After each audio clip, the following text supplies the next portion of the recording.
5 shooter है उनको तो माननीय कोर्ट ने उम्र कैद की सज़ा सुनाई है। और जो कि उन 5 शूटरों पे जो करवाने वाले थे, मेन साजिश करता थे, रोहतास पुत्र कन्हैया लाल और जोगिंदर पुत्र कन्हैया लाल, उनको कोर्ट ने कोई सज़ा नहीं दी है। हत्या कराने का यही मामला रहा है कि जो रोहतास है ये मेरे पति से राजनीतिक रंजिश रखता था। वो पंचायत में भी उनके लिए सबके सामने वो बोलने की हिम्मत रखते थे।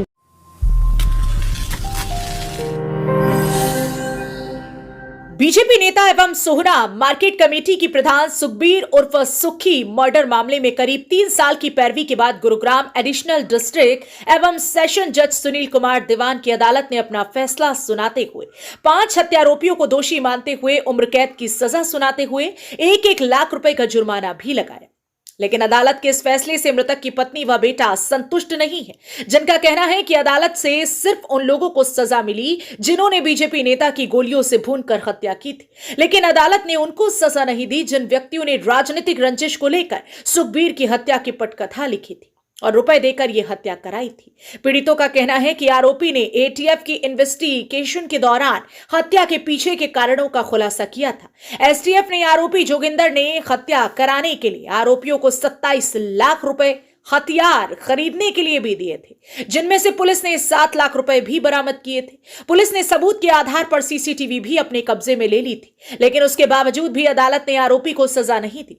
सेशन जज के इस फैसले को लेकर वह माननीय उच्च न्यायालय का दरवाजा खटखटाएंगे और आरोपियों को सजा दिलाने के लिए अदालत से न्याय की गुहार लगाएंगे। जी, कोर्ट के फैसले से हम पूरी तरह संतुष्ट नहीं है। संतुष्ट इसलिए नहीं है कि जो 5 शूटर है उनको तो माननीय कोर्ट ने उम्र कैद की सजा सुनाई है, और जो कि उन 5 शूटरों पे जो करवाने वाले थे, मेन साजिश करता थे, रोहतास पुत्र कन्हैया लाल और जोगिंदर पुत्र कन्हैया लाल, उनको कोर्ट ने कोई सजा नहीं दी है। तो इसलिए हम पूरी तरह से संतुष्ट नहीं है। कदम ये होगा कि हम अपना माननीय हाई कोर्ट में अपनी अपील करेंगे। टीएफ ने इनके फुटेज बरामद की है मर्डर से 1 हफ्ते पहले चमन के साथ मिलते हुए की, इसके डिस्क्लोजर बयान है, वीडियो है। 27 लाख रुपए इन्होंने दिए थे शूटरों को ये हथियार प्रोवाइड करवाने के लिए और ये सारा कुछ करने के लिए। उस 27 लाख रुपए में से 6 लाख रुपए एसटीएफ ने रिकवर भी करे हैं। इसमें हम यही मानते हैं कि जो 5 शूटर है उनको अच्छी सजा दी है, और जो ये मेन जोगिंदर और रोहतास कराने वाले तो यही थे, हाथ तो भले उनके थे, चलवाए तो उन्होंने थे, तो इनको भी सजा होनी चाहिए। रीजन यही था सर, हमारी हम और ये एक ही गांव के हैं और ये हमसे राजनीतिक रंजिश रखते थे। चुनाव में भी ये चुनाव लड़ते थे तो हमारे फादर अपने बीजेपी में थे। इनके डिस्क्लोजर बयान में भी आए हैं कि इसकी वजह से हम चुनाव हारे हैं। ये 2019 का चुनाव ये लड़े थे जेजेपी पार्टी से, हमारे फादर बीजेपी में थे, और वो चुनाव इन्होंने राजपूत वर्सेस गुर्जर बना दिया था। बस वही रंजिश, एक पंचायत भी हुई थी, फादर ने इनको पंचायत की, मैं आपको वीडियो दिखाऊंगा, उसमें पंचायत में सब लोगों के सामने फादर ने इनको कह दिया था कि आपने मेरे साथ गलत किया है। हाँ जी, राजनीतिक रंजिश के कारण हुई है। पुलिस ने जो रोहतास था वो सस्पेक्ट बना रखा था हमारे केस में कि भाई ये भी है इस केस में। तो ये जब चुनाव लड़ा था उससे 1 हफ्ते पहले पुलिस ने इसको निर्दोष बना दिया, तो उसके खिलाफ में हमने सेशन में लगाई कि भाई ये गलत पुलिस ने छोड़ा है, ये मेन अक्यूज है। चुनाव तो रोहतास ही लड़ता था, मेन मोटिव तो रोहतास का ही था, राजनीतिक रंजिश रोहतास रखता था, जोगिंदर को तो आगे किया गया था। तो वो जज साहब ने हमारी 319 की एप्लीकेशन रिजेक्ट कर दी, तो हम उसको लेके हाई कोर्ट में गए थे। तो उस पे माननीय जो हमारी पहली डेट आई थी उस डेट पे इनको नोटिस भी कर दिए थे, और हमारी नेक्स्ट डेट आ रही है उसमें 22 तारीख की, उसमें देखते हैं। अगर हम मृतक की पत्नी की माने तो साल 2019 के विधानसभा चुनावों में उनका पति बीजेपी पार्टी के साथ था, लेकिन इसी गांव का रोहतास खटाना जेजेपी की टिकट पर चुनाव लड़ा था। लेकिन इस चुनाव में बीजेपी के उम्मीदवार ने जीत दर्ज की थी।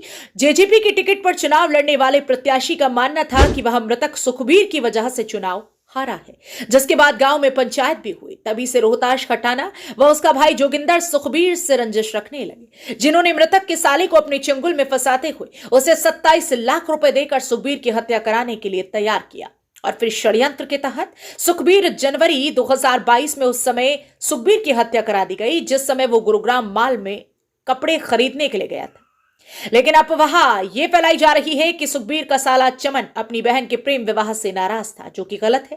कहना था कि अगर वो नाराज होता तो 14 साल बाद ही हत्या क्यों करता, वह तो इस काम को पहले भी कर सकता था। ये फैसला आया है ये पूरी तरह से ठीक नहीं है अभी, क्योंकि 5 अपराधियों को तो सजा मिली है जो कि शूटर थे, लेकिन जिन्होंने ये सब प्रोवाइड कराया था उनको, शूटरों को हथियार और जो भी प्लान किया था सब कुछ, जो कि रोहतास और जोगिंदर, उन दोनों को भी कुछ भी सजा नहीं मिली है। तो अभी फैसला पूरी तरह से नहीं हुआ है और हमें पूरा इंसाफ नहीं मिला है अभी। जी, शादी तो मेरी 2008 में हुई थी और जबकि हत्या ये 2022 में इन लोगों ने कराई है और शादी को 14-15 साल हो गए, तो इतना लंबा टाइम हो चुका था और जबकि ऐसा कुछ नहीं है। हत्या कराने का यही मामला रहा है कि जो ये रोहतास है, ये मेरे पति से राजनीतिक रंजिश रखता था। वो पंचायत में भी उनके लिए सबके सामने वो बोलने की हिम्मत रखते थे इनके सामने। इसी वजह से इन्होंने रंजिश रखते हुए कि वो आगे उभरते नजर में आ रहे थे, तो इन्होंने ये सब कुछ प्लान करके ये हत्या कराई है। फिलहाल इस मामले में मृतक के परिजनों ने कहा कि अदालत का जो फैसला आया है वह पूरी तरह से ठीक नहीं है, जिसे लेकर वह उच्च न्यायालय में अपील करेंगे। लेकिन देखना इस बात का होगा कि उच्च न्यायालय द्वारा सेशन कोर्ट के फैसले को लेकर कोई बदलाव किया जाता है या नहीं। ब्यूरो रिपोर्ट, हरियाणा वरदान सोहना, गुरुग्राम। देश व प्रदेश की खबरों को सबसे पहले देखने के लिए हरियाणा वरदान चैनल को सब्सक्राइब करें, लाइक करें व शेयर करें।